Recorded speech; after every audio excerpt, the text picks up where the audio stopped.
Descarte de documentos gera economia de mais de R$ 80 mil ao TJRJ.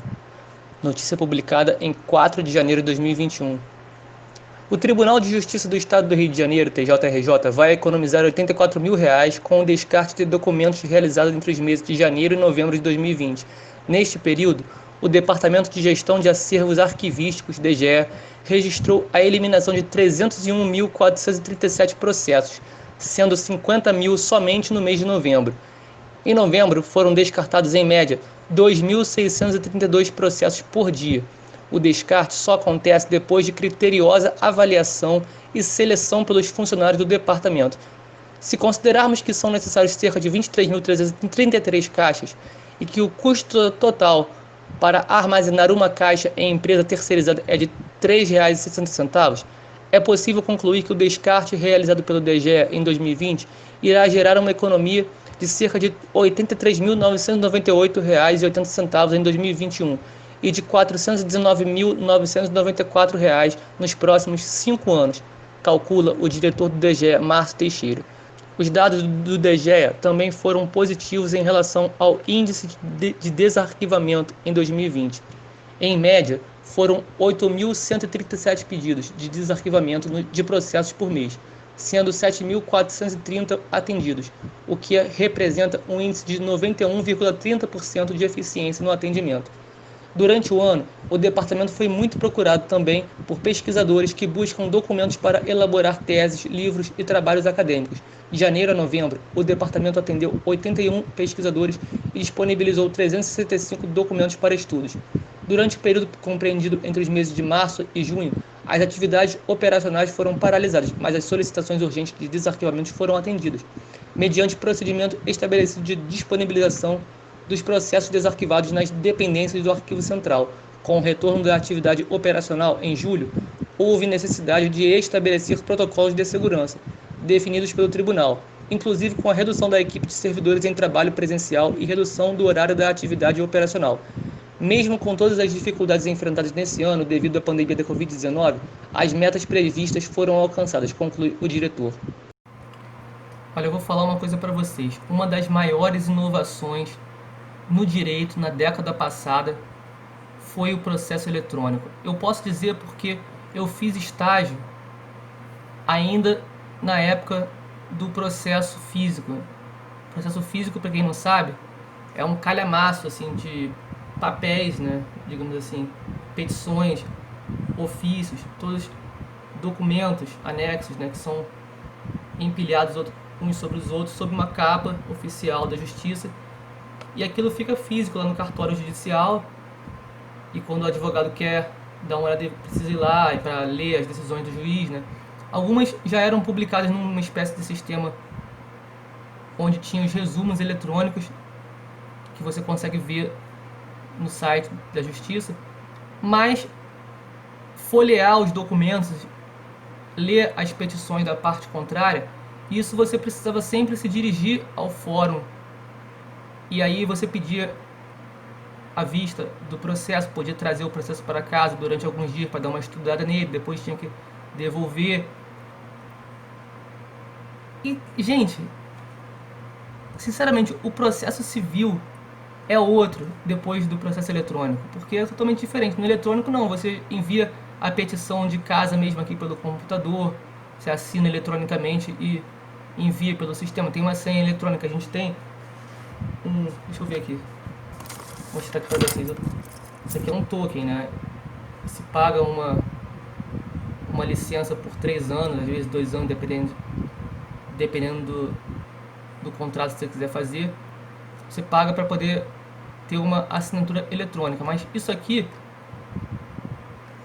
facilita muito a vida, porque é muito melhor você pagar essa quantia aqui pela assinatura eletrônica, mas poder protocolar as petições de casa, do que ter que toda hora ir ao fórum para poder protocolar a petição. Aí tem o tempo dos funcionários do cartório juntarem a petição no calhamaço e jogar no sistema que aquela petição está lá.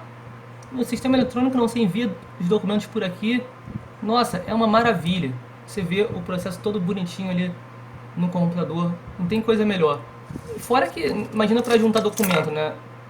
Olha o dinheiro de xerox que se gastava antigamente.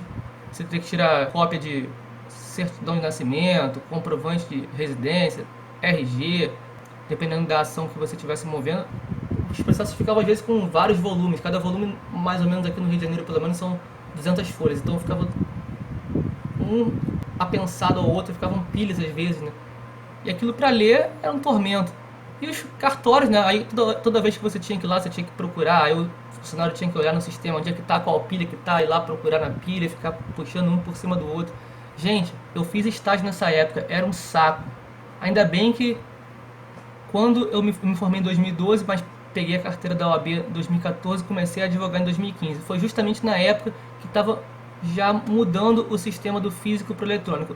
Cheguei a pegar ainda alguns processos físicos. Tenho ainda alguns processos físicos aqui que foram clientes que me procuraram depois, de processos já estavam em andamento da época do físico, mas eu torço para que eles digitalizem o mais rápido possível. Vocês viram a matéria que eu li para vocês?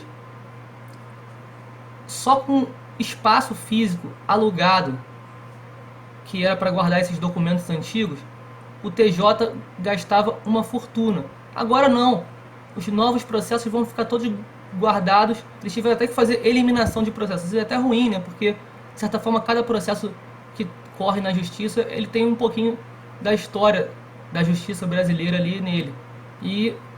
Mas assim, por questões de espaço físico, né? O Tribunal de Justiça, ou os Tribunais de Justiça Brasil afora, já tiveram que eliminar muitos processos.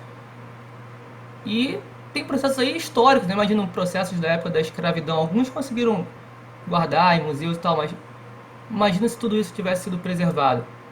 E daqui por diante, não, isso não vai mais acontecer. Vai haver a preservação integral de todos os processos, porque todos os processos já iniciados no meio eletrônico, eles ficam arquivados na nuvem e vai ter acesso para sempre, né? Então, eu acho que isso é uma grande novidade e tem que ser implementado em sua totalidade o mais rápido possível. Todos os processos judiciais do Brasil têm que ser eletrônicos, não dá mais para a gente ficar para trás. É uma novidade que depois que a gente sente o gostinho, não dá mais para querer outra coisa. Hoje ainda existem muitos processos físicos antigos que ainda não terminaram de tramitar e ainda estão aí nos cartórios. Isso causa ainda um pouco de morosidade no andamento processual, porque os cartórios judiciais, que são cada cartório é atrelado a um juiz, a uma vara judicial, os cartórios judiciais eles precisam ainda ficar lidando tanto com o processo eletrônico quanto com o processo físico ao mesmo tempo. Isso, claro, atrasa. Existem algumas serventias jurídicas, cartório, né, que já digitalizaram todos os seus processos antigos. Alguns sim. Outros ainda têm uma parte eletrônica, outra parte dos processos são físicos. Sendo que quando a gente recorre, quando a gente apela de uma sentença para a segunda instância, aí eles mandam o processo lá para a sede do tribunal e lá eles digitalizam o processo inteiro, porque na segunda instância tudo já é julgado digitalmente. Então é isso, eu quis fazer apenas um pequeno comentário aqui, uma defesa do processo eletrônico. Como eu disse, para mim é a maior revolução que teve no direito brasileiro na década passada. Gosto muito, defendo muito e torço para que, como eu disse, todos os processos judiciais do Brasil sejam digitalizados o mais rapidamente possível. Essa, para mim, tem que ser uma das principais cobranças da OAB em relação ao Poder Judiciário. Que isso se concretize para que a gente tenha cada vez menos burocracia e cada vez menos morosidade no sistema processual. Tem até que fazer um parênteses aqui, elogiar bastante o TJRJ, com várias críticas que eu tenho a eles, mas durante essa pandemia, talvez porque os cartórios físicos tenham ficado fechados, né, os servidores ficaram trabalhando de casa, então eles não podiam ficar trabalhando nos processos físicos que ficaram parados, mas os processos eletrônicos correram, que foi uma beleza. Eu tinha vários processos aqui parados, um tempão para dar sentença.